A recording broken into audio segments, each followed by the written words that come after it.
בסדר גמור, אנחנו התחלנו. שלום לכולם, ערב טוב. אנחנו במרכז איין ראנד, קוראים את הספר The Ominous Parallels. לפני שנמשיך לקרוא מאיפה שעצרנו, שאלות, טענות, מענות. כזה בפרקים הקודמים אפשר? בעיקרון, אנחנו עכשיו סוקרים את האקלים הפילוסופי של גרמניה שלפני הנאציזם.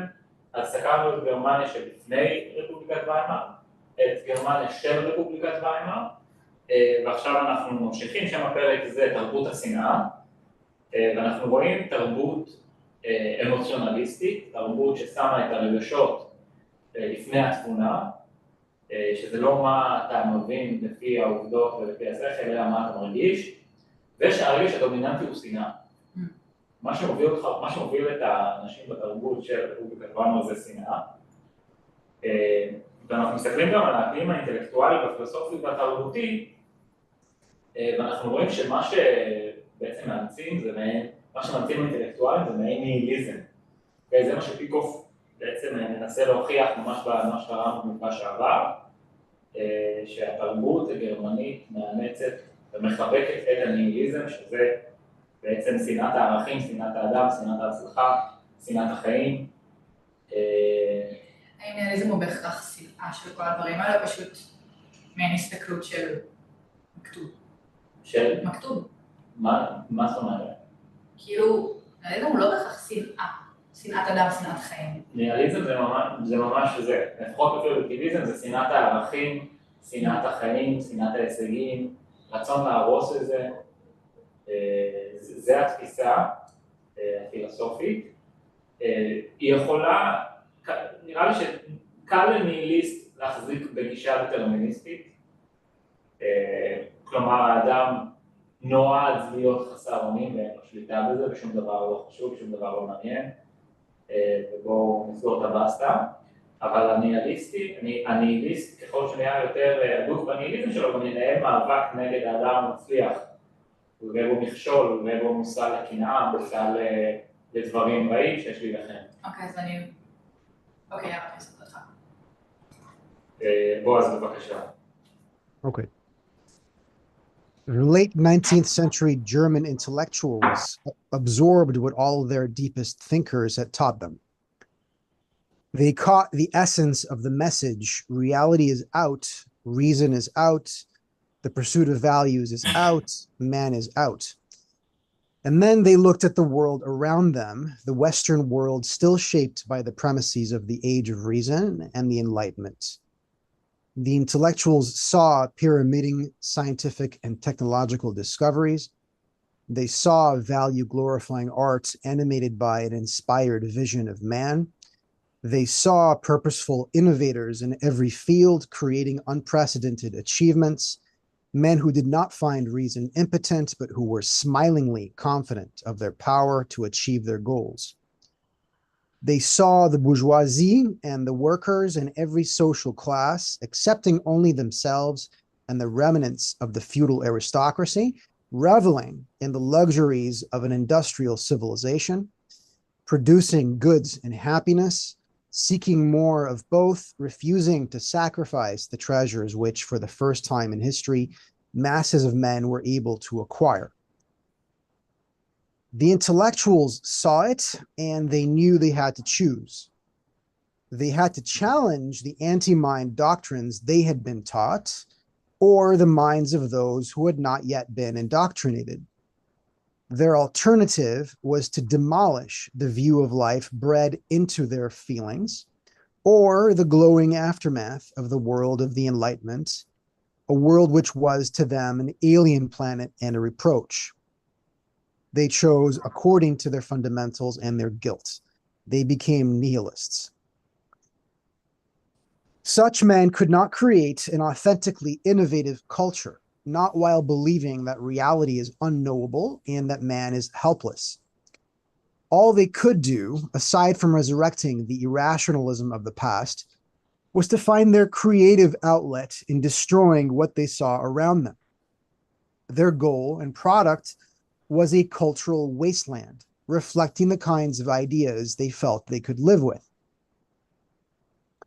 In the case of the leaders of the modern rebellion, many ugly psychological factors were undoubtedly at work, such as self-loathing and resentment of the success of others, and the lust to be of significance by destroying what one cannot equal. By themselves, however, motives as vicious as these are impotent. They pertain in any age only to a handful of men, and do not explain the world influence of any trend, including the modernist one. The thing that makes the difference between evil private psychology and powerful public movement is ideas, fundamental ideas, and the science that deals with them. אוקיי, בואו נעצור רגע. בעצם אנחנו רואים שהמנהיגים של אותו מרד מודרני הם עם מנטליות של בריון, אוקיי?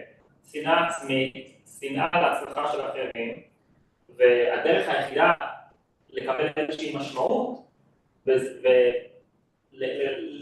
ולגנוב איזושהי הערכה עצמית באמצעות הרס של האחר אליו אתה לא יכול לשתות. זה ממש הבריונים המסכנים והמומללים והרשעים. אבל משהו קורה פה, משהו אחר קורה פה, יש רשעים כאלה תמיד יש, בכל זמן, בכל תרבות, בתרבות בריאה ובתרבות חולה. פיקוף טוען שמה שמביא בריון לעמדה השולטת, לעמדה המשפיעה, מה שהוא קורא לו powerful public movement, אלו הם רעיונות יסודיים והמדע שמטפל בהם הוא הפילוסופי. חשוב להתחיל, כן, בואו נמשיך.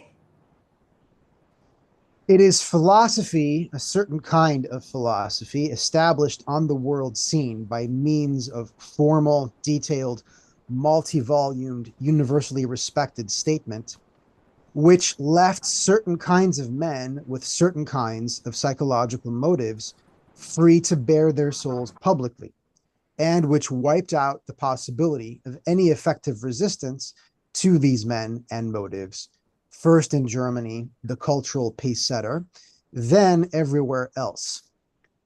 Just as a few men with Hitler's kind of hatred for the Jews have existed for many centuries, but remained impotent publicly until they heard, voiced on a world scale, the philosophical premises they needed to implement their hatred, just as these men were then free to rationalize their feeling as a crusade for purity or Lebensraum, to disarm an entire nation and to gain mass converts to the cause of mass slaughter, so a few men with the modern intellectuals' hatred for values as such have always existed, but remained impotent publicly until they heard the premises they needed.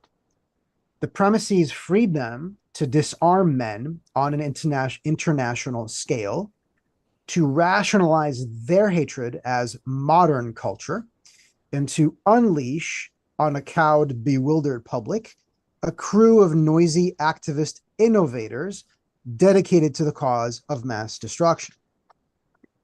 The basic liberator in both cases was Kant's philosophy. No earlier system could have done it. אוקיי, בואו נעצור רגע. בעצם חשוב מאוד להבין, הטענה היא בריונים קיימים בכל מקום, בכל זמן, אנשים שהם מכוערים. הפילוסופיה שמאפשרת להם לבוא ובעצם לכפות את רצונם על החברה,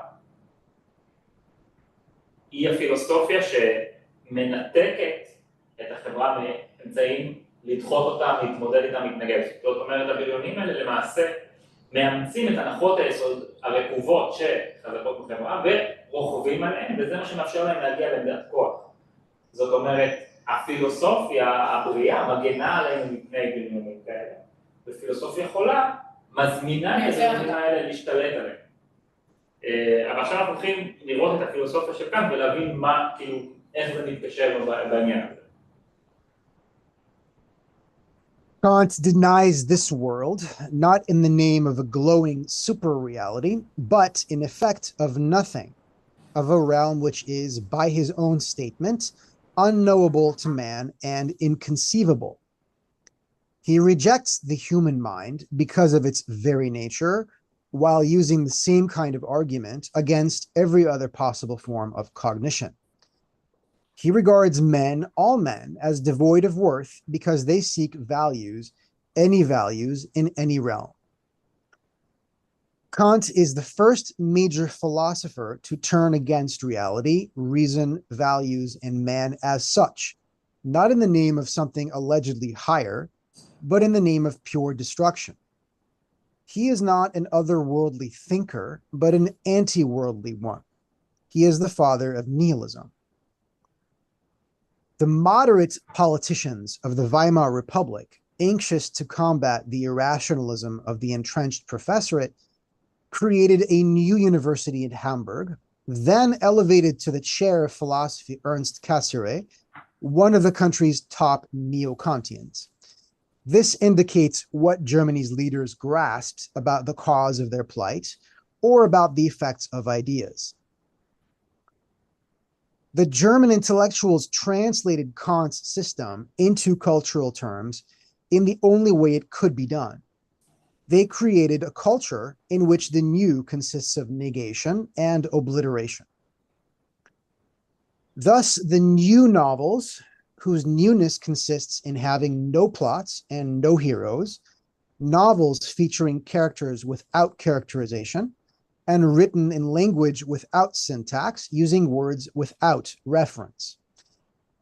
And thus, the poems free of rhyme, the verse free of meter, the plays without action, the theater without theatrical illusion, education without cognition, physics without law, mathematics without consistency, art without beauty, atonal music, non-objective painting, unconscious psychology, philosophy without metaphysics, epistemology, ethics, politics, or thought.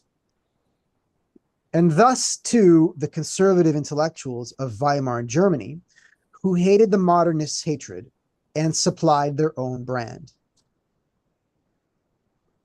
The tone setters among the conservatives were not nostalgia-craving deadwood, yearning to go back only a few decades or so. They were a new breed, relatively young, highly educated, and more ambitious than that. Such men knew what they thought of thought and of its products. They knew the practical meaning of their crusade against bourgeois materialism. They knew what the age of pre-industry and pre-science had been, and that it could be again. Thus, Spengler, like Sombart, repudiates even technological progress in labor-saving devices. The fact that they save hard labor and drudgery and open up the possibility of a good life for the workers is reason enough for condemning them. Work and hardship are good in themselves, and general education and progress illusory. And thus, in another variant, Ernst Jünger, the fiery conservative youth leader who hurled anathemas at the bourgeoisie, demanded heroic activism and urged violence, revolution, bloody war, not, he told his eager following, for the sake of ideas or purposes of any kind, but for the sake of violence, revolution, and bloody war. If conservatism means the desire to preserve the traditional forms of a culture, the key to such intellectuals lies in the fact that they were modern conservatives, i.e., conservative nihilists, who sought to preserve in order to destroy. What they sought to preserve were the most irrational features, social and intellectual, of the German past. What they sought to destroy were any rational Western imports. The left moderns claimed to like the West, but hated its distinctive 19th century culture. The right moderns liked the 19th century, unmechanized 19th century Prussia, and hated the West. The result was, in effect, a division of labor. The left moderns concentrated on the intellectual attainments of the past, on the destruction of art, education, science, while sometimes wishing to retain technology. The right moderns, taking German irrationalism for granted, concentrated on the material attainments, on the destruction of the machine age and of industrial civilization. Such was the kind of choice offered to Germany by its intellectual leaders. the hatred of every human value in the name of avant-garde novelty or in the name of feudal reaction, the rejection of nature by the Oriental method or by the medieval method, the denunciation of the mind as an obstacle to self-expression or to social obedience. Man as a primordial Freudian brute versus man as a primordial Wagnerian brute. Ideas as futile versus the intellect as arid. Life as horror versus life as war. Cynical pessimism on one side versus cynical pessimism on the other side. The open nihilism of Brecht or of Ernst Jünger. אוקיי, בואו נעצור. אני רוצה לחזור רגע על איך שפיקוף הציג את קאנט, ואז הוא הציג את הביטוי של קאנט. אז קאנט דוחה את המציאות, אבל הוא לא דוחה אותה בשביל אלוהים או בשביל העולם הבא, הוא דוחה אותה מאחר ומבחינתו המציאות היא לא ניתנת לידיעה בשום אמצעי. הוא דוחה את התבונה, הוא דוחה את האדם, הוא דוחה כל אמצעי מטבעו. זה פשוט פילוסופיה שבאה בכלים פסאודו-רציונליים, משכנעים את האדם שהוא חסר אונים לחלוטין. ואני חוזר, he regards men, all men as devoid of worth, because they seek values, any values in any realm. Okay? הוא הפילוסוף הראשון שדחה את המציאות, התבונה, ערכים והאדם כאדם, לא בשם משהו עליון, אלא בשם כלום, בשם הרס. ולמעשה הטענה של פיקוף הוא שקאנט הוא זה שהביא את הניהליזם, הוא הביא הניהליזם במובן של האופן שבו הוא חוצה. ואז הוא מציג בעצם את השמאל והימין של רפובליקת ויימאר, שהשמאל המודרני שכביכול אוהב את המערב, אבל דוחה את כל הפילוסופיה הטובה של המאה ה-19, והאהדת האדם, והאומנות שיש בה גיבור, ויש בה נושא, יש בה דברים אובייקטיביים וברורים. ומצד שני את הימין הפרוסי הפיודלי, שדוחה בעצם את ההתפתחות ואת כל הדברים החומריים הטובים שבאו מהמאה ה-19. זאת אומרת, השמאל דוחה את הרוח של המאה ה-19 והימין דוחה את החומר של המאה ה-19. ובעצם כולם דוחים את החדשנות שמביאה את המאה ה-19 ונשארים מאחור. הם רוצים, כל אחד רוצה להרוס את זה לטובת משהו אחר. השמאל רוצה להרוס את זה לטובת התפיסה המודרנית, הניהיליזם המודרני, והימין רוצה להרוס את זה בשביל הניהיליזם השמרני. יש לך משהו להוסיף על זה, בועז? לא. בסדר גמור, שנמשיך? כן. In the orgy which the cultural atmosphere of the Weimar Republic, the Germans could not work to resolve their differences. Disintegrated by factionalism, traumatized by crisis, and pumped full of the defiant rejection of reason, in every form and from all sides, the Germans felt not calm, but hysteria, not confidence in regard to others, but the inability to communicate with them, not hope, but despair, not the desire for solutions to their problems, but the need for scapegoats, and as a result, not goodwill, but fury, blind fury at their enemies, real or imagined. Nihilism in Germany worked to exacerbate economic and political resentments by undermining the only weapon that could have dealt with them. The intellectuals wanted to destroy values. The public, shaped by this trend, ended up wanting to destroy men. The social corollary of Weimar culture was a country animated and torn apart by hatred, seething in groups trained to be impervious to reason. התיאור הזה אני רואה אותו מאוד חזק היום. אוקיי? חברה שקרועה, מפוצלת לשתי קבוצות ששונאות אחת את השנייה ומתחמקות מהשימוש בתבונה. The political corollary was the same country put back together by Hitler. For years, the Weimar culturati, left and right, dismissed Hitler as a crank who was not to be taken seriously. The leftist intellectuals regarded Nazism as a movement devoid of ideas. Hitler, they said, is merely a vulgar rowdy or a lackey of big business. The rightist intellectuals, as a rule, cultured men who were not racists, listened uneasily to Hitler's gutter denunciations of their own favorite targets, such as communism and cultural Bolshevism.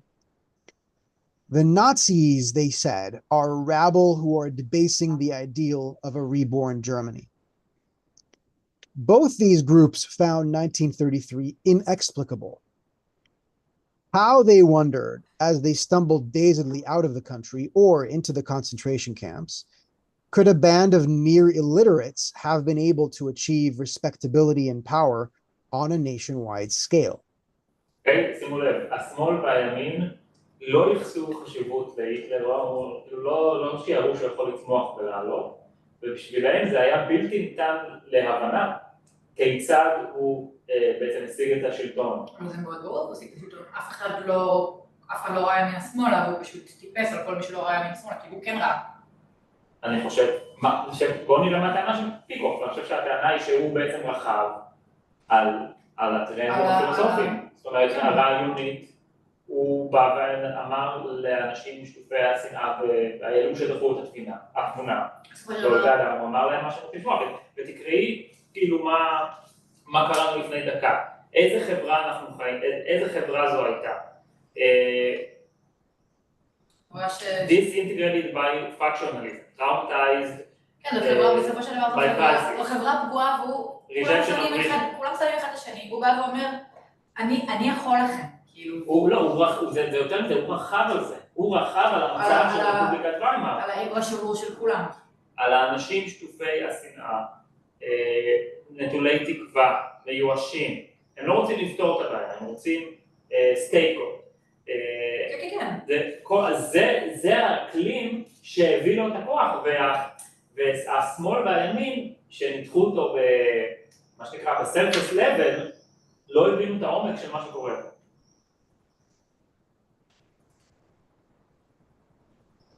To an extent, the role of the conservative intellectuals in this regard has been recognized. Their political ideas are so close to those of the Nazis that it is difficult for anyone to miss the connection. The role of Weimar culture, however, has not been identified. Did Freud say pessimistically that man is ruled by violent instincts which no rational political arrangements can alter, and that social equilibrium depends on each individual repressing his deepest desires? The Germans heard Hitler say it too, euphorically. And they heard that in regard to enforcing such repression, there is an agent more potent than the superego, the SA. Did the progressive German hear the existentialists say that one must think with one's will? Did he hear the new theologians say that the self-sufficiency of reason is the fundamental sin? He heard the Nazis promise the triumph of the will and an end to the age of reason. Did the concerned citizen hear Hauptmann and Rathenau denounce the evils of machine civilization? Did he hear Max Weber deplore the loss of magic inherent in secular industrial society? He heard the Nazis demand a return to the purity of rural communes and to the magic of blood and soil. Did the parent hear the new educators say that everything is relative and that feeling or fantasizing supersedes thought? He heard the Nazis say that there is no truth but myth and no absolute but the Führer. Did the art lover hear all the Kandinskys and Klees curse objectivity and insist that the artist's inspiration is not logic, but the mythological and the occult? It is our inspiration too, said the Nazi leaders, as they worked to resurrect Wotan and consulted their astrologers for practical guidance. Did the theater goer discover that communication requires delirious raving in liberated language? Listen to Hitler, said the Nazis. Is it good to wipe out the bourgeois world, as the expression is said? It is precisely at the task of wiping out that the Nazis promised to be efficient.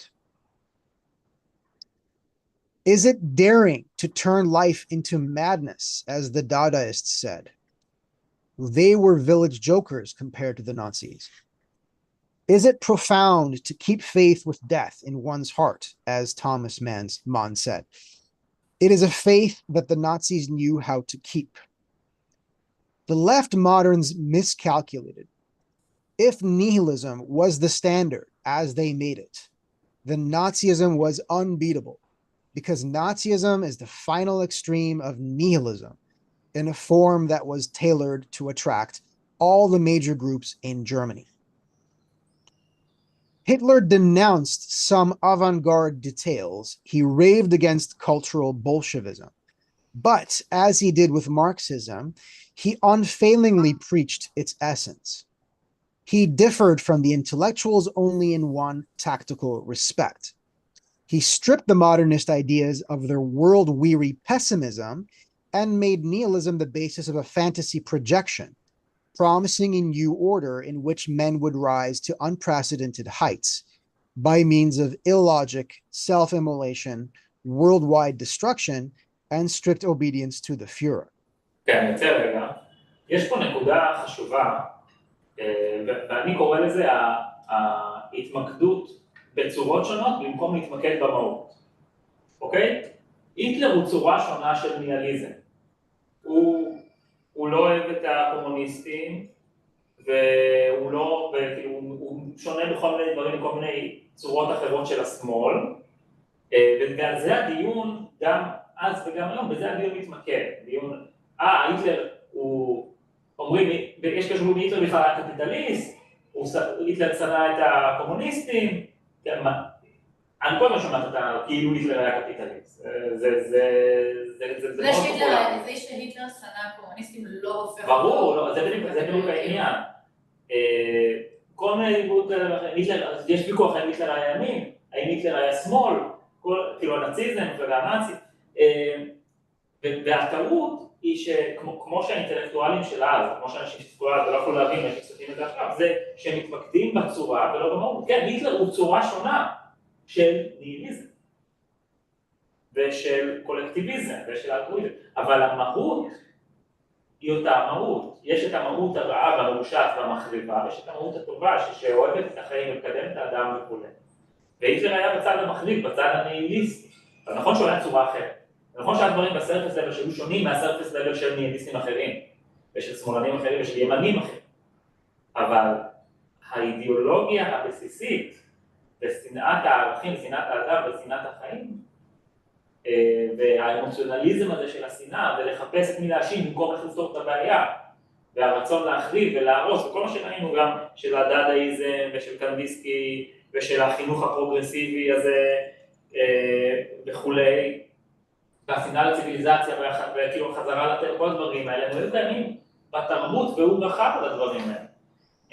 אז חשוב מאוד להסתכל, לדעת להסתכל על המהות מעבר לראות רק צורות שונות של אותם. כן. The intellectuals were spreading the doctrines which directly or indirectly produced helplessness, demoralization, despair on a mass scale. Once it was done, it was easy for the right kind of killer to kick the spreaders aside. He had only to announce that he was not helpless and he would tell men what to do. In later years, the creators of Weimar culture, the ones who survived, cursed the German people for not having listened to them.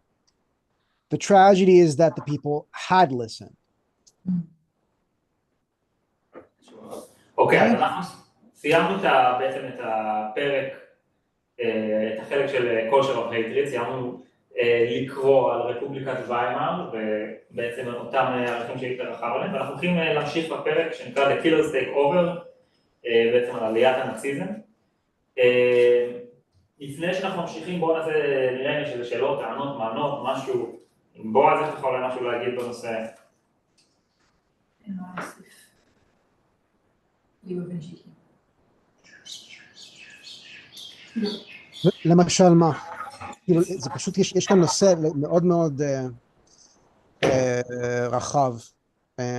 יש כאן את הסימטריה בין השמאל וימין, שכאילו, בפיקוף, אני חושב שהוא מדבר, כי הוא, he's talking here in real abstractions, at a very abstract level about various things that he's discussed in more particular concrete ways in the previous two chapters. So you have to keep these examples in your mind to justify the generalization that he makes. So for example, when he describes the right-wing nihilism or conservative nihilism, right, you have to have two kind of, at least one really good example, but at least two examples I think is necessary to justify the generalization of what their worldview was and what their rejection consisted of. So the rejection as in, like, what were they against? What are they trying to annihilate? What is this negativism? Like, the conservatives are not really that active in the arts world. Like, there are no, in the world of music, there is no real German champion of the old ancient, German ways, or Brahms or whatever. Like, it's kind of dead. So instead, they're looking at what the art that's being produced and saying this is corrupt, this is degenerate, and this is what, this is cultural Bolshevism, which is the attempt to destroy our roots, the attempt to destroy our Germanness and replace it with something else. And they really, really hate what they think of as liberalism, which is the idea that human beings should live for themselves and also as universals, like living for humanity as such, and thinking of themselves as not being part of a nation, and being against traditional German values and traditional Christian values. But how do they propose to get us back to traditional Christian values? They're dreaming of blood. They want crusaders, right? They want an internal crusade. And they're not saying let's spend lots of time in prayer and talking to Christ and becoming more moral. No, their idea of getting back to some sort of ancient idol is the bloodiest war imaginable with the most state-of-the-art technology available. And some of them are more civilized, and some of them dislike the barbarity that they see. They see a bunch of brutes, in gangs, and they think, well, these guys don't know anything and they're just, out for blood. And that's their own contradiction. I mean, because what they want to be is to be like animals out there in the world, like, blood fighting blood until the strongest Germans come out. That's what they really, really want, but they're afraid to say it.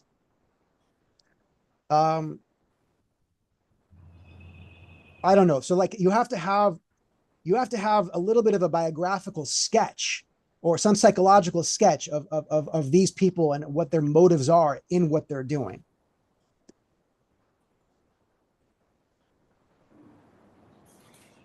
חוץ מזה, אני לא יודע מה להוסיף. נקודה מעולה. טוב, אפשר להמשיך לקרוא. נתחיל לקרוא את הפרק הזה, ואז תוך כדי נצא להפסקה. סבבה. The killers take over. The Great Depression merely forced the issue, which had been implicit all along in the Germans' philosophy.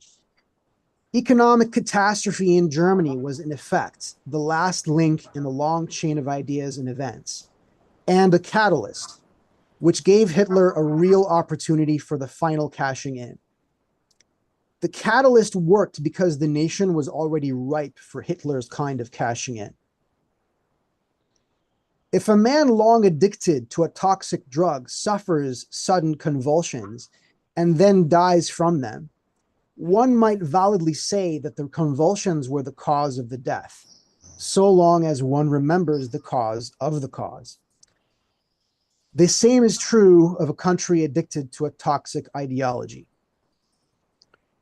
For several years after the inflationary debacle, the Republic had seemed to return to normal, enjoying its so-called period of prosperity.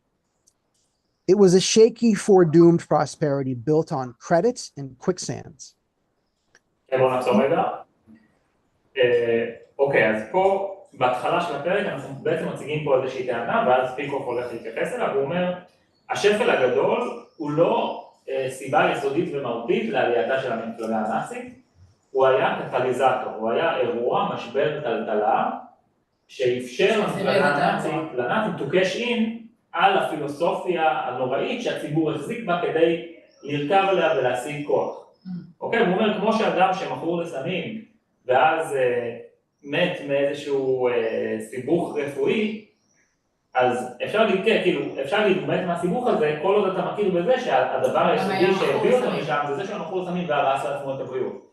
אז זה אותו דבר על אותה אידיאולוגיה ראייה. אלמלא האידיאולוגיה הרעילה הזו, זה היה בלתי אפשרי לנאצים לעלות לשלטון. אוקיי? מה שהזמין אותם, הכניס אותם ואפשר להם לנצל כל משבר וכל טלטלה, זה התפיסת עולם עצמה הניהיליסטית שהייתה מאוד פופולרית בבית. כן, בואו נמשיך. In essence, Germany's recovery was the result of a massive inflow of foreign, primarily American capital, in the form of huge loans, along with large purchases of German securities. America was experiencing the artificial boom of the 20s, a pyramid of highly speculative investments and wild spending made possible by a variety of governmental actions. Most notably, the action of the Federal Reserve Board in generating a cheap money policy in the banks. The influx of this capital into Germany, which also lacked the free market restraints on inordinate speculation and spending, helped to fuel a similar artificial boom. In particular, the various levels of government in Germany, which had learned nothing and forgotten everything from the inflationary crisis, were once again pouring out money and piling up debts. They were endowing lavish public works, starting a program of unemployment benefits, enlarging the bureaucracy, raising its salaries, and the like. This time, however, the governments were not counting on the printing press to finance their activities, but on the Americans. I must ask you always to remember, said Gustav Stresemann to his countrymen, that during the past years, we have been living on borrowed money. If a crisis were to arise and the Americans were to call in their short-term loans, we should be faced with bankruptcy. He said it to deaf ears in 1928. When the New York stock market crash signaled the collapse of the American boom, the collapse of Germany followed immediately as a matter of course. For the second time in less than a decade, a protracted agony struck the country, this time involving plummeting investment, the crash of famous financial houses, cascading bankruptcies, soaring unemployment, tobogganing farm prices, אני שכחתי לגמרי את המילה הזאת, tobogganing farm prices, and widespread destitution. מה זה טובוגנים? אני שכחתי לגמרי מה זה. אני חושב שזה כאילו, I think it means like it's unstable, like it's crazy, like in, you know, up topsy-turvy. We'll check it in a sec. Okay. The mania of the inflation years had been succeeded by a wave of giddy, unreal prosperity. Now the unreal stood revealed as unreal. Giddiness gave way to panic and to black despair. אז תחשבו על זה רגע שהם בעצם היו באסון כלכלי, הגיעו לאיזושהי תקופת רווחה מזויפת, שהיא בעצם נבעה ממדיניות של אמריקה, של ריבית נמוכה באופן מלאכותי, וכל מיני כסף שזרם לגרמניה. ב-1929 משבר כלכלי בארצות הברית, וכל הכסף שזרם לגרמניה נעצר, ולמעשה היה נשאר להם רק החובות לאמריקה על ההלוואות שהם כבר לקחו, וזה יצר תגובת שרשרת שהקריסה את כל המשק, שכבר מלכתחילה היה משק מאוד סוציאליסטי, עם מדיניות רווחה נדיבה, ובירוקרטיה, ומערכת ציבורית מאוד מאוד גדולה. אז הם בעצם היו, תחשבו על מרקומן שהוא בלא, ואז הוא בעל, ואז הוא שוב בלא. זה היה חברה גרמנית למעשה. The unphilosophical majority among men are the ones most helplessly dependent on their era's dominant ideas. In times of crises, these men need the guidance of some kind of theory. But being unfamiliar with the field of ideas, they do not know that alternatives to the popular theories are possible. They know only what they have always been taught. When Hans Fallada, in his popular novel of the time, asked little men, "What now?" the little men in Germany, and the other kinds too, knew the answer, which seemed to them self-evident. They turned to the group, to their economic class or trade association, as their only security. Each group blamed the others for the crisis. Each party demanded action, the kind of action it understood, government action, i.e. more controls. שוב, זה עוד פעם מצב שאנחנו רואים גם היום. אוקיי? יש משבר, אנשים חסרי אונים, אנשים, כל החיים שלהם זנחו את התבונה שלהם, ורגילים לפנות אל השבט שלהם, וכל שבט עסוק בלהאשים את השבט השני, ולהציע עוד התערבות ממשלתית. אז כאילו בצורה אחרת. אין לאף אחד שבאמת בא ואומר, אוקיי, צריך חירות, צריך לשחרר, צריך חברה של אנשים חופשיים. Man is rotten, the omnipresent chorus of Weimar culture was crying. The individual is helpless. Freedom has failed. The Social Democrats, however, playing out to the end their founding contradiction, were unable to act. One union leader at a party convention indicated the reason eloquently. He asked whether the party at this juncture should strive to preserve the capitalist Weimar system or to topple it. Should socialists stand at the sick bed of capitalism as the doctor who seeks to cure, he wondered, or as joyous heirs who can hardly wait for the end and would even like to help it along with poison? His answer was that the party is condemned to play both roles at once, which in fact is what it did, by switching back and forth at random between them. In the early months of 1930, with the nation desperate for leadership, the party stumbled into its proletarian stance. It decided to bring down a coalition government headed by a social democratic chancellor, Hermann Mueller, because of a proposed measure that might have had the effect of reducing unemployment benefits in the future. The Weimar politicians had long been engaged in Kuhhandel, as the Germans called it, cattle trading, and had treated the country to a procession of musical chair coalitions, sudden governmental collapses, and continual new elections. The spectacle had evoked widespread contempt for popular government even before the Depression. After the Mueller cabinet fell on March 27, however, the Black Day of the Republic, no new coalition could be formed. The economic warfare among the parties was too virulent. The Germans' contempt for the Reichstag became disgust. There was only one solution that seemed feasible. On March 28, 1930, the Reichstag's normal legislative prerogatives were suspended by President Hindenburg. A semi-dictatorial system of government, a system of rule by emergency executive decree, was established under Chancellor Heinrich Brüning, a conservative centrist. Popular government was abandoned for the duration of the emergency. The dichotomy between political and economic freedom was breaking down by itself without any help from the Nazis. שימו לב, התהליכים האלה קרו ב-1930 על ידי מפלגות אחרות, אוקיי? זה קונטקסט מאוד חשוב שלא מלמדים בשיעורי היסטוריה. כן. כאילו, אתם יודעים, מלמדים בשיעורי היסטוריה שרפובליקת ויימאר הייתה דמוקרטיה מאוד מאוד חופשית, ואז בא היטלר ועשה כמה קורסים והפך אותה לדיקטטורה. אבל לא, היה לה חוקה שבורה וסוציאליסטית מרשה למדינה להפקיע את חירויות הפרט. מראש ויתרו ואז היטלר בא וניצל את לקח. כן, החוקה בעצם אישרה לממשלה להפקיע את חירויות הפרט למען מטרות כאלה ואחרות, מה שנקרא בעבור תכלית ראויה, לטובת הכלל.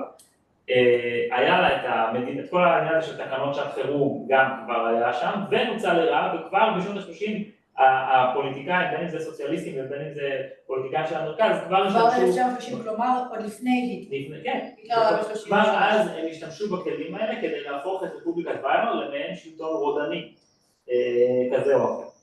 כן. I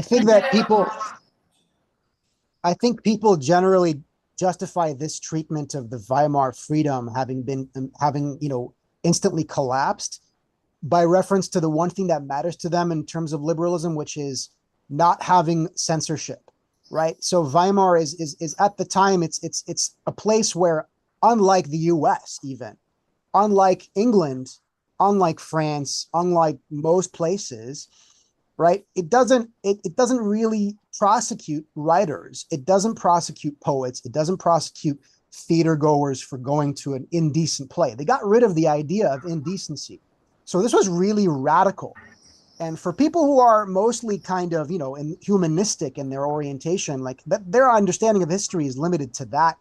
And they don't think, freedom requires property rights at all, right? If you talk about what freedom is to somebody who is center left to left, you have to really work hard to make the case that property is a crucial element to freedom. Like it's really like that they don't understand what you mean. That's kind of been my experience for 15 years, and it's to me still kind of a strange thing, but also interesting.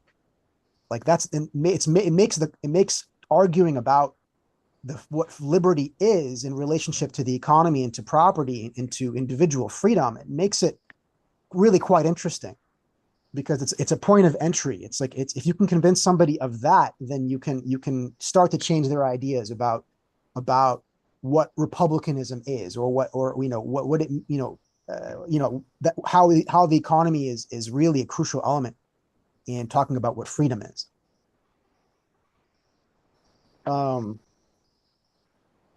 As in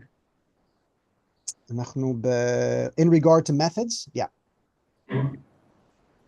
In regard to methods, the Brüning government was dictatorial. In regard to policies, however, it was democratic. The program Brüning and his two short-lived authoritarian successors in 1932 enacted was an exact reflection of the popular will. These men did something in the German sense of the term. The government issued a torrent of new decrees.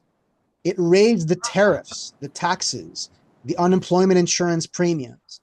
It expanded public works, imposed rigid restrictions on foreign exchange, and introduced a 20-month voluntary labor service for young people, etc. Most important of all, the Reich in this period effectively erased the last significant remnants of private economic power by turning the banks, the cartels, and the labor unions into mere administrative organs of the state. The Republic, writes Gustav Stolper, a member of the Reichstag at the time, came close to being a thoroughly developed state socialism. Government was omnipresent, and the individual had become used to turning to it in every need. שוב, לפני עליית הנאצים, אוקיי? וחשוב מאוד להעביר את זה. The government's policies did not work. Among other things, hyper-protectionism in Germany and abroad was strangling the country's vital foreign trade. The cascade of sudden new taxes and emergency decrees was creating a climate of acute business uncertainty, which made impossible any significant recovery of German investment and production. The union's adamant opposition to further wage cuts was exacerbating the unemployment. The Germans attempted to assess the situation and determine the cause of the government's failure. At last, writes Stolper, it became common knowledge that all this state interference was of no avail in the most disastrous economic crisis that had befallen Germany in the course of her history. Paradoxically, the system of state interference as such, being far too deeply rooted in the German political and economic tradition, was not blamed by the opposition. On the contrary, the general mood of the public backed the demands that this imperfect and incomplete system of state intervention be superseded by one more perfect and complete. This was the content of the so-called anti-capitalistic yearning, which, according to a National Socialist slogan of the time, was said to pervade the German nation. אוקיי, בואו נעצור כאן. מישהו רוצה לומר משהו על מה שקראנו לפני שאנחנו יוצאים להפסקה? מעולה. אנחנו נחזור ב8:08.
בועז, אתה כאן?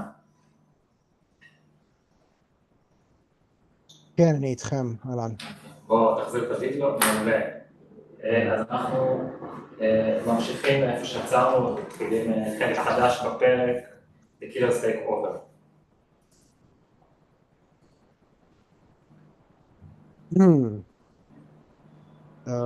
Which paragraph? The policy. זה ממש יש את המפריד, נכון? סיימנו? כן. Okay. The harbingers of the era to come were the university students.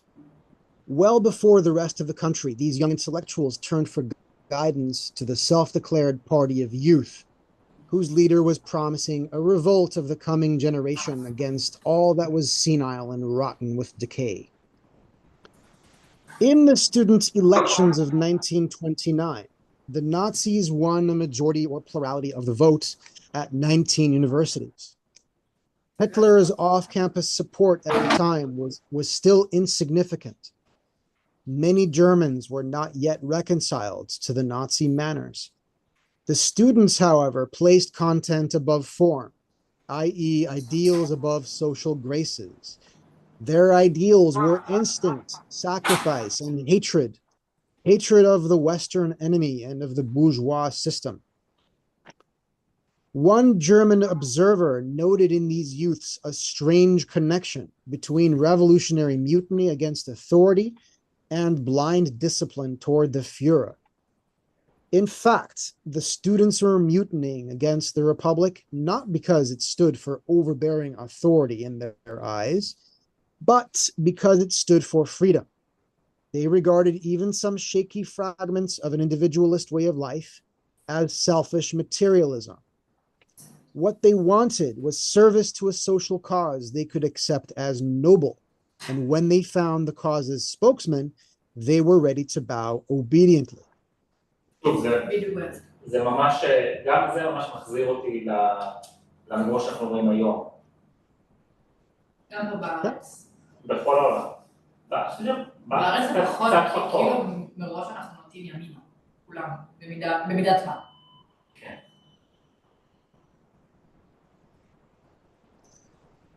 As living standards continued to fall, their parents began to mutiny too.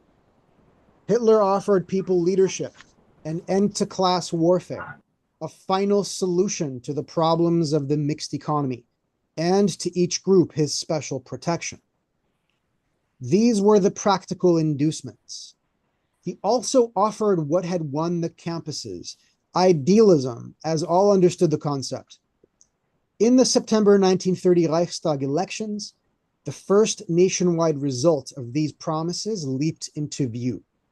The Nazi vote increased sevenfold to about 6.5 million votes, making the party Germany's second largest after the Social Democrats. According to one study, the party membership in 1930 included, among other groups, blue-collar workers, 28.1%, white-collar workers, 25.6%, self-employed, 20.7%, and farmers, 14%. If any of these Germans wanted to be moral, he was ready to sacrifice himself for the sake of others, and intrigued by a party that loudly demanded this of him. If he wanted to live, it seemed necessary to sacrifice others to his own group by joining a party that loudly promised this to him. If he despaired of either course, he was ready to lash out blindly at fate or at the Jews, and he knew which party felt the same way. The motive might vary, but not the result. It was Hitler for the love in men, and Hitler for the greed, and Hitler for the hatred. Love in this context means Christian love. Greed means the desire to survive in a controlled economy. Hatred means nihilism. In 1930 to 31, pro-Hitler feelings surged higher at the universities. The Nazi totals rose at the University of Munich from 18.4 to 33.3%, at Jena from 30 to 66.6, at Erlangen from 51 to 76, and at Breslau from 25.4 to 70.9. The Nazis were winning something like a fifth of the national vote. The students already were largely National Socialist in sympathy. Perhaps half of them were Nazis. שימו לב, שוב, הם חזקים באוניברסיטאות ברוב, עוד לפני שהם השתלטו, ובאוניברסיטאות משמעותית יותר מהציבור. Okay? זה גם, זה נתון חשוב, וזה גם, זה מעיד על הריקבון האינטלקטואלי של אז. Okay? זה ממש, הנתון הזה ממש מתאים בצורה יפה מאוד לטענה של פיקוף, וגם, שוב, בהסתכלות על היום, אנחנו רואים אילו עמדות שולטות באוניברסיטאות של היום, וזה העמדות האלה. And he leaves out that the professors reflected the same kind of movement. So that the Nazis were gaining just as much among the professoriate. Again, as people grew still more desperate, the country moved to catch up. In the March 1932 election for president, Hitler polled more than 11 million votes. In the July 1932 Reichstag elections, the party doubled its 1930 vote. For the first time, the Nazis were the largest party in Germany. The hours of Weimar, it was widely said, were numbered. The Nazis, however, were far from being a majority. Almost 64% of the votes in July 1932 were cast for non-Nazi candidates. To some Germans, the action to take seemed obvious. If the other parties would only join forces, they said, Hitler, despite his following, could never gain power. The other parties were unable to join forces. Each acted according to its nature and its basic premises. The nationalists, who had long scorned Hitler as a proletarian rowdy, soon discovered his popular appeal and decided to make use of it. In 1929, Alfred Hugenberg had welcomed Hitler onto a prominent committee he was chairing, designed to fight against the latest reparations plan.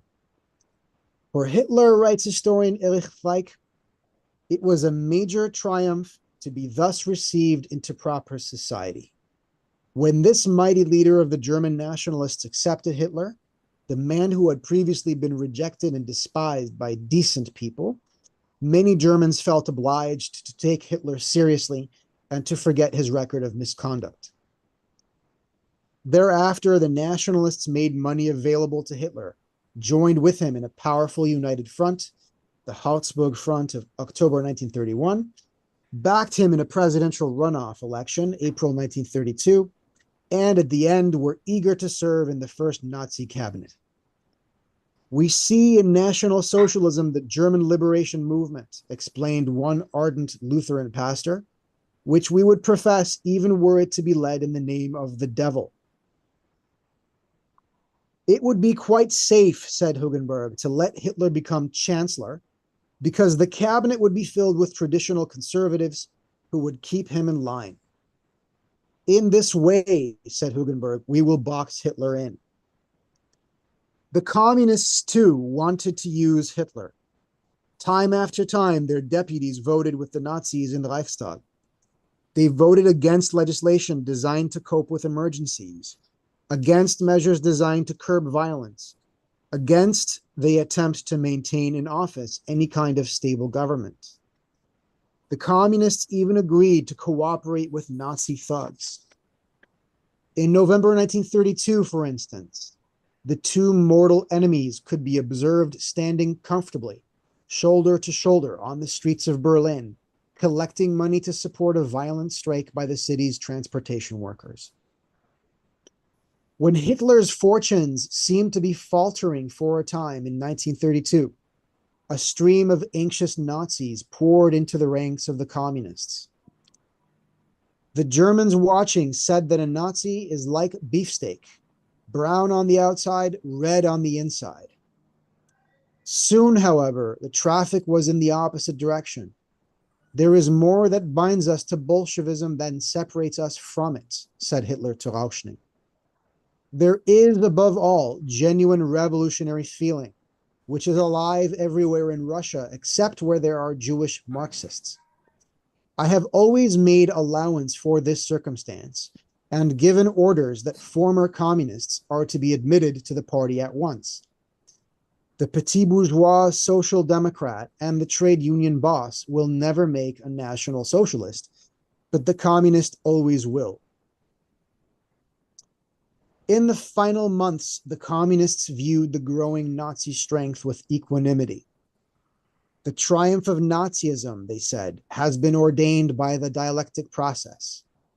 Such triumph will lead to the destruction of the Republican form of government, which is a necessary stage in the achievement of communism. Afterward, they said, the Nazis will quickly fade and the party of Lenin can take over.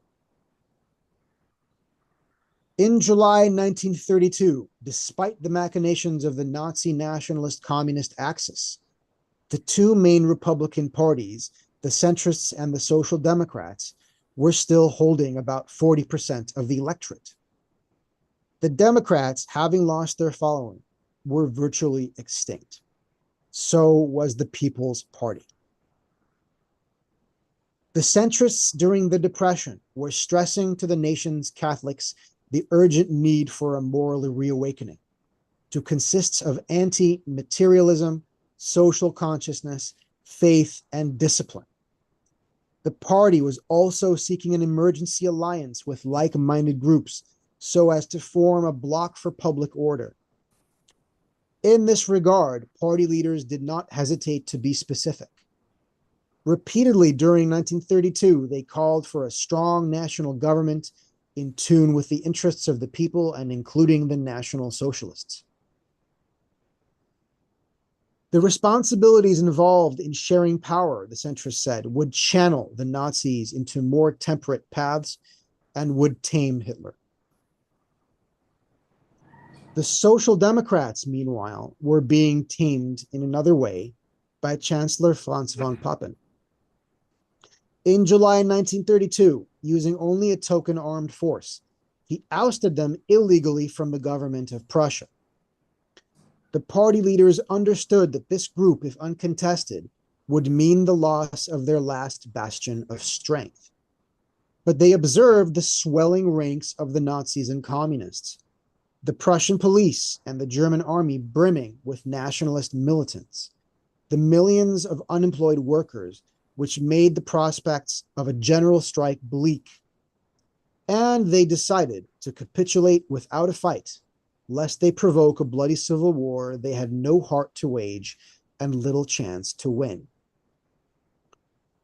There were not many social democrats who rose up in fury over the rape of Prussia. The party had long since lost most of those who take ideas or causes seriously. There was not much youthful ardor to summon to the side of social democracy. Republik, das ist nicht weil. Sozialismus ist unser Ziel. A republic, that is not much. Socialism is our goal. Such were the signs carried in parades by young workers of the period. אוקיי, אז בואו נעצור. בעצם אנחנו רואים פה איך ב-1932 גם השמרנים וגם הסוציאליסטים בעצם משתפים פעולה עם היטלר. מצד אחד זה בעצם הטיעון שאנחנו מכירים של אוקיי, כל אחד חשב שהם יכולו לנצל אותו ולמתן אותו ולהשתמש בו. מצד שני, יש פה משהו שהוא משמעותי יותר בזה שהיה הלימה אידיאולוגית. הם הלכו יד ביד ביחד לקדם כל אחד את המדיניות של המיקס אקונומי שהם רצו.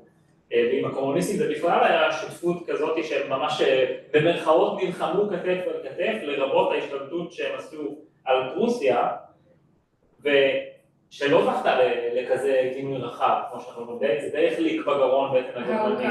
אז למה בעצם נאמר כל הזמן שהיטלר והקומוניסטים זה לא הולך ככה? קודם כל היטלר בגד בקומוניסטים, מספר פעמים. שוב, זה על הבדל בצורה במהות. מבחינת מהות, אין הבדל. אין מהותי לך. מבחינת צורה, הקומוניסטים רצו, אוקיי, נעזור להיטלר להשתלט, הוא סוציאליסט, ואז אחרי זה, שהוא יהרוס את הרפובליקה, נמליך את לנין, אוקיי? או את משנתו.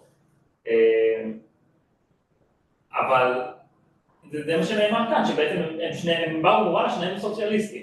זה שהיטלר אחרי זה, שהוא עלה לכוח, עשה תיאורים והרג את כל הבולשביקים, או זה שאחרי זה הוא בגד בברית המועצות, שבהתחלה הם פלשו ביחד לפולין, שוב, נלחמו כתף אל כתף, התחלקו בשלל, והיו בדרך לכונן ברית. זאת אומרת, ברית המועצות הייתה בדרך להפוך באופן רשמי למדינת ציר ב-1941. הם ממש ניהלו משא ומתן על זה. ובסוף היטלר בגד בהם ופלש שלהם, כן? אבל שוב, זה הבדלים בצורה, לא במהות. אלה שני כנופיות שנלחמות אחת בשנייה, אך בטבען אין כנופיות. כן. The Republicans from every political party and group were in the same position. More and more, the contradictions involved in their views were leaving these men lifeless and even speechless. They could hardly praise freedom very eloquently, not while they themselves, like everyone else, were insisting on further statist measures to cope with the economic crisis. They could not extol self-government when the Reichstag had just collapsed. They could not affirm even the principle of statism while they were struggling to stave off totalitarianism. To the last-ditch spokesman of Weimar, from whatever party they hailed, political ideas as such became an embarrassment. Theory was not a means of enlisting support or aiding their cause, but a threat to it. The solution of most such men was to counsel practicality while dismissing abstractions, i.e., to turn pragmatist and become enemies of ideology.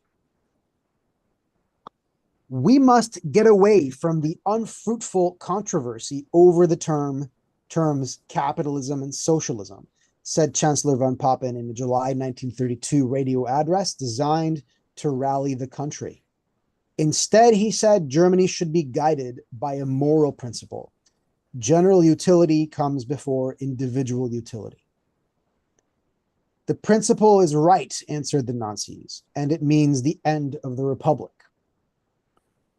On December 15th, General Kurt von Schleicher, the last pre-Nazi chancellor, delivered his version of anti-ideology. He explained in a fireside broadcast that he was a supporter neither of capitalism nor of socialism, and that to him concepts such as private economy or planned economy have lost their terrors. His principal task, he said, was to provide work for the unemployed and get the country back on its economic feet. It is our task too, answered the Nazis, but a drastic problem requires a drastic solution. The spokesmen of Weimar had no answers. They could not set aside lesser differences and unite in the name of an overriding political principle.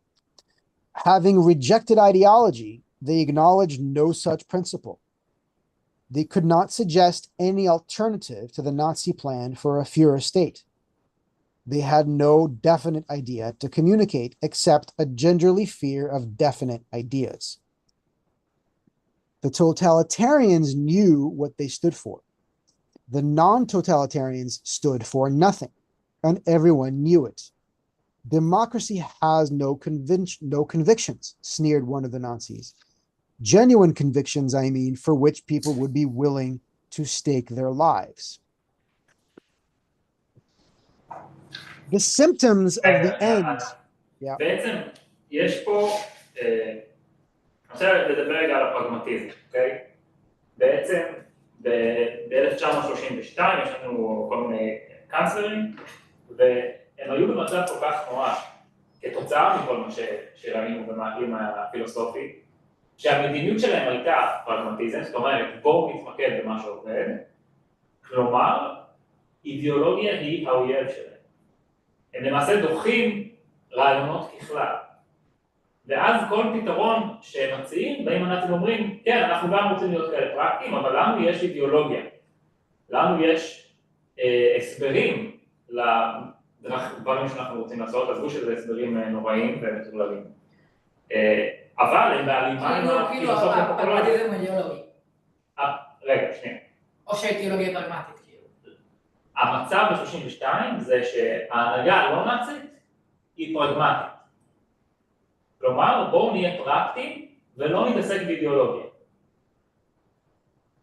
הנאצים אומרים, אנחנו נהיה יותר פרקטיים, כן? וגם אנחנו מחזיקים באידיאולוגיה של הציבור. אותה אידיאולוגיה שרוצה משטר טוטליטרי, אותה אידיאולוגיה של חוסר אונים, אותה אידיאולוגיה של רומנטיזציה לכפריות, אותה אידיאולוגיה של ניהיליזם למעשה, בין אם זה ניהיליזם שמאלני ובין אם זה ניהיליזם ימני. זאת אומרת, הנאצים באו ואמרו לא רק שאנחנו נעשה שיהיה בסדר כמו שהם רוצים, אבל אין להם שום דבר מאחוריהם. לנו יש אידיאולוגיה. ועכשיו, מה קורה? כאשר אתה פרגמטיסט שדוחה את האידיאולוגיה ובא ממך מישהו עם אידיאולוגיה, אין לך שום דרך לענות לו, כי אין לך אידיאולוגיה. אתה רק מתעסק בלהשיג הישגים פוליטיים, בלנסות לשפר את המצב בלי לדעת איך. אוקיי. The symptoms of the end were the messiahs preaching God to wild-eyed mobs, the bookstores flaunting titles such as The Whip and Sexuality, Massage Institutes, Sappho and Lesbos, the promiscuity, the nudism, the orgies, the cocaine and opium addiction, the venomous xenophobia and anti-Semitism. Still more eloquent was the collapse of the universities and its corollary, the murder in the streets. The Weimar students practiced everything they had learned. Believing that objectivity is impossible, they did not try to reason about political questions. אגב, זה משהו שאני מאוד רואה היום בישראל. כשאני מדבר עם כל מיני אנשים, ואני בא וטוען לאיזשהו טיעון מוסרי או איזשהו טיעון פוליטי, הם בכלל, כאילו, טוענים נגד אובייקטיביות, איך אתה בכלל יכול לדעת שאתה צודק? אוקיי? כאילו, בוא תראה לי, כאילו, בוא תראה לי בכלל שאתה מסוגל לדעת משהו. או במילים אחרות, אתה לא מסוגל לדעת משהו, ולכן אין בכלל טעם לבוא ולדבר על משהו בצורה שהיא עקרונית, בצורה שהיא בטוחה בעצמה, בצורה שהיא באה ומציעה איזה משהו, אלא זה הכל, אין לנו בכלל שום דרך להתייחס בתבונה לשאלות פוליטיות.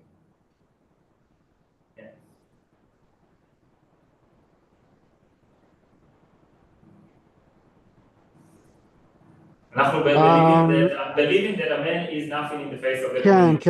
כן, אני עדיין קורא את הפסקה שעברה. Believing that a man is nothing in the face of the community, they did not concern themselves with an opponent's individual rights. Committed to action based on feeling, they responded to disagreement by unstopping their fury. The students launched violent mass demonstrations on campus.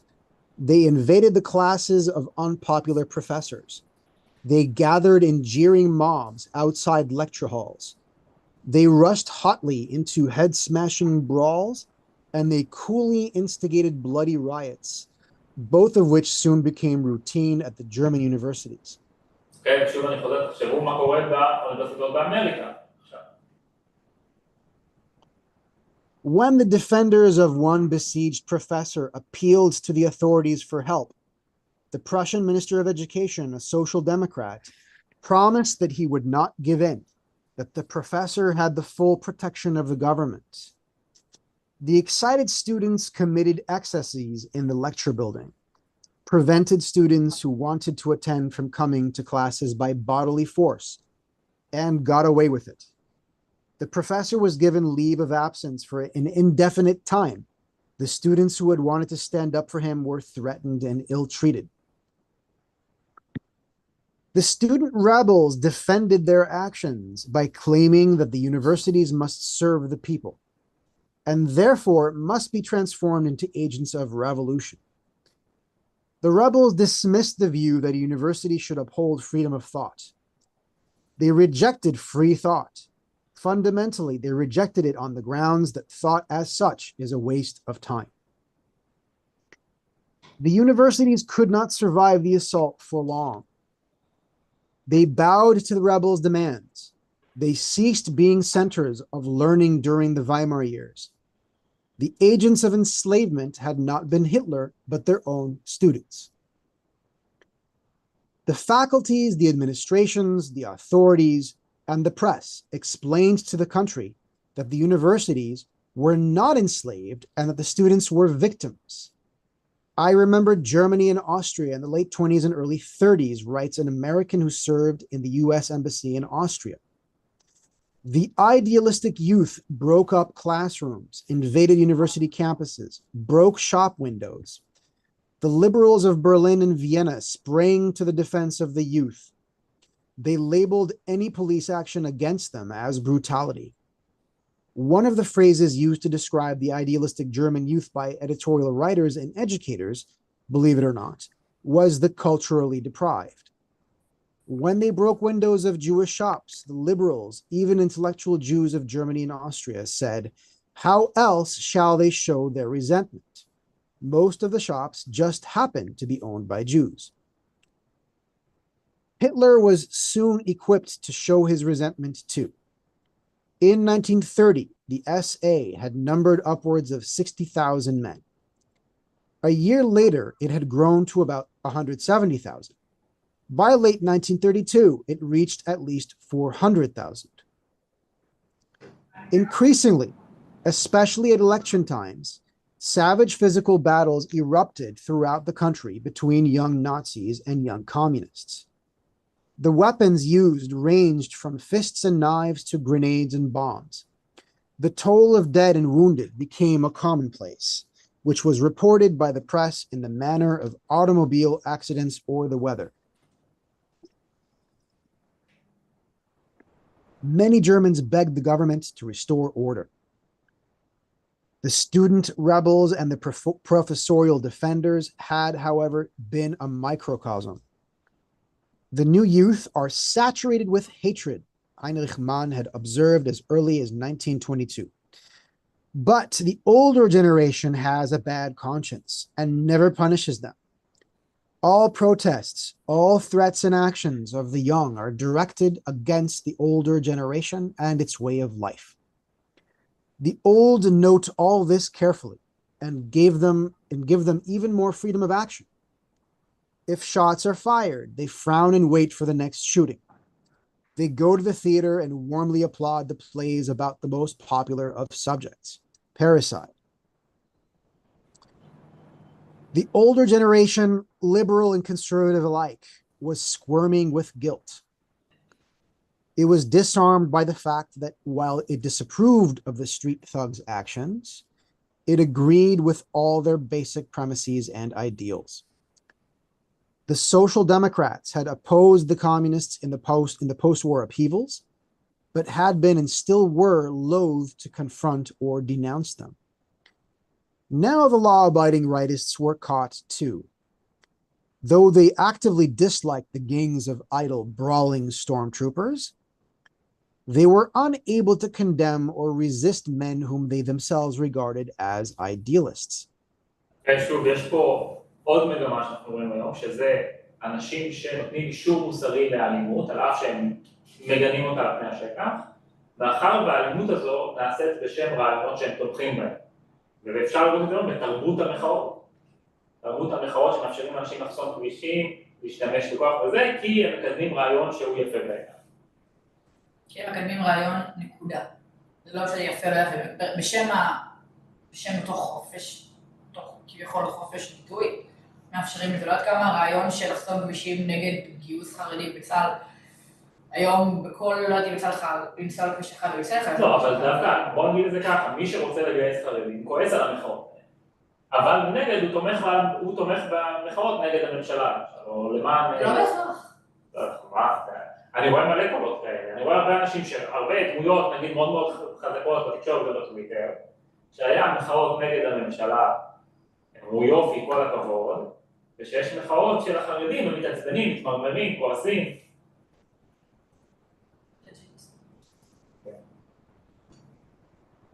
The anti-war movie All Quiet on the Western Front opened in Berlin in December 1930. The Nazis, making it a test case, demanded that the movie be withdrawn. Gangs of hoodlums invaded the theater, set off stink bombs, let mice loose among the audience, and threatened patrons with bodily harm. The government decided to restore peace by banning the movie. Do you guys know what this movie is about, or like what problem the Nazis would have had with this film? I've heard about this movie, I haven't watched it, and ממה שנאמר פה שזה פשוט סרט אנטי מלחמה. זה לא רק כאילו אנטי מלחמה, זה כאילו זה איך שזה מרגיש, זה הפסיפיזם, זה הסוף. אבל it really makes it the whole emotional sense of the film, the atmosphere, is that everything is the violence is senseless, is that all war is senseless. So the Nazis hated the most this idea that war is immoral in itself. That was the argument. And that was the thing that the Nazis hated the most. There was there was a history book that came out in the mid-1930s. It was the first attempt by a European author to tell the whole history of the world for kids. And it's a really cool book. It's a very good book. I mean, there's many things wrong with it, but it's a really, really, really creative, beautiful endeavor. And it does a really good job at something that was necessary, that it had been necessary for 200 years. And the Nazis banned it. I mean, well, they didn't allow it in the first place, not because the author was Jewish and not because there was some specific thing that they thought was bad, other than the pacifistic elements, right? To tell kids that there's something wrong with war between nations is to tell the opposite of the truth. For them, the most important thing is that war between nations and between races is not only natural, but is moral. So anyway, it's crazy to me. So we have this in April 1932, beset by demands that the violence be stopped. The government imposed a ban on the SA and SS.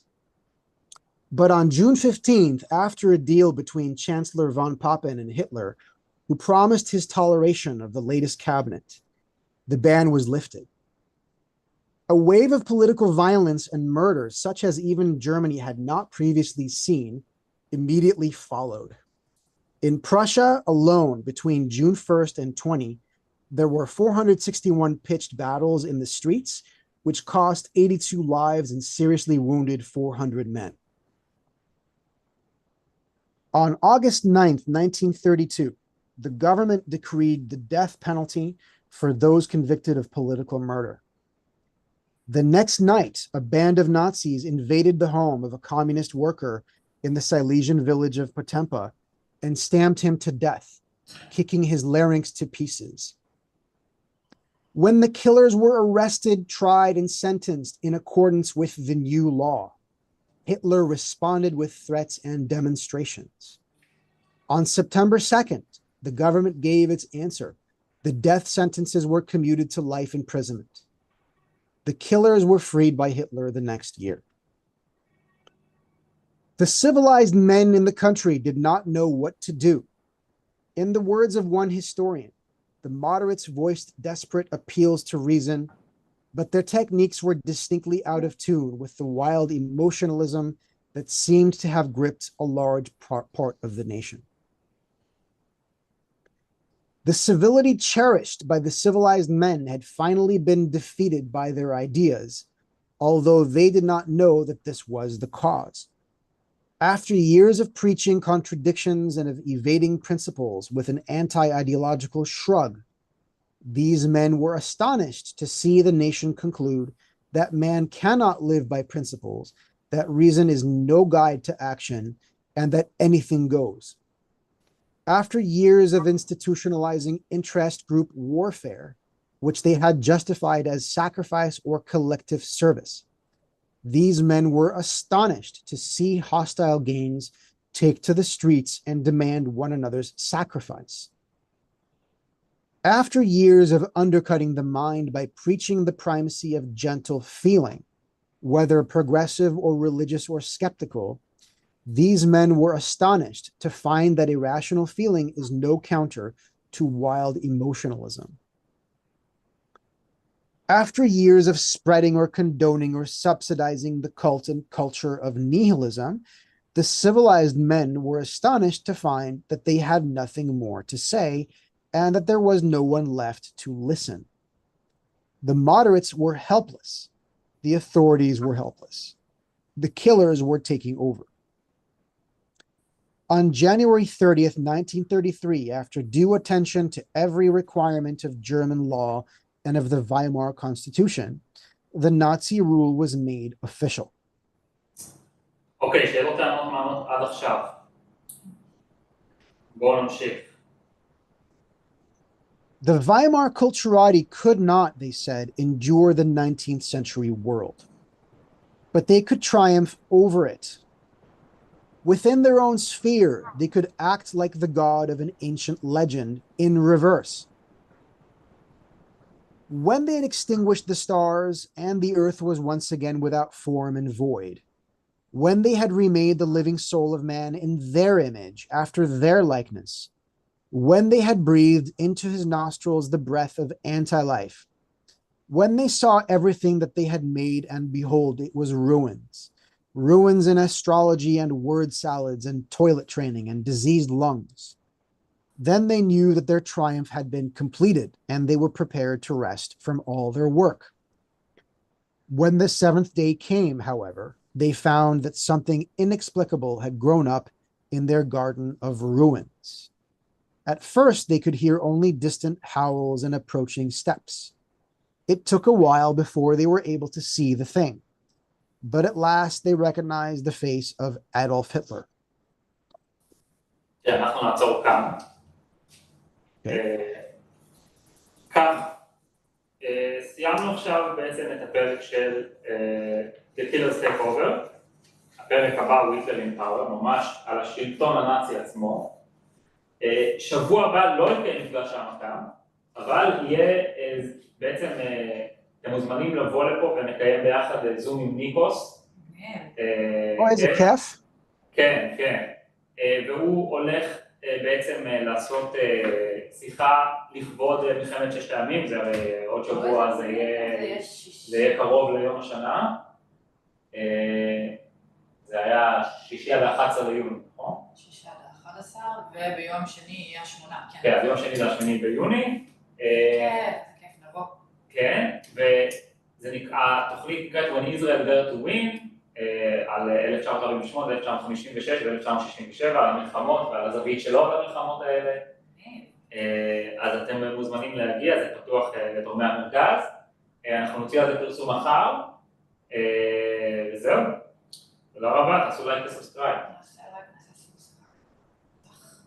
אז זה יהיה ביום שני במקום? כן, ממש באותם שעות. סבבה. מילות סיכום שלך, בוער? סליחה? יש לך משהו לומר לסיכום? לא, לא כל כך. בסדר, תודה רבה. שמחתי. נתראה עוד שבוע. כן, תודה. ביי ביי.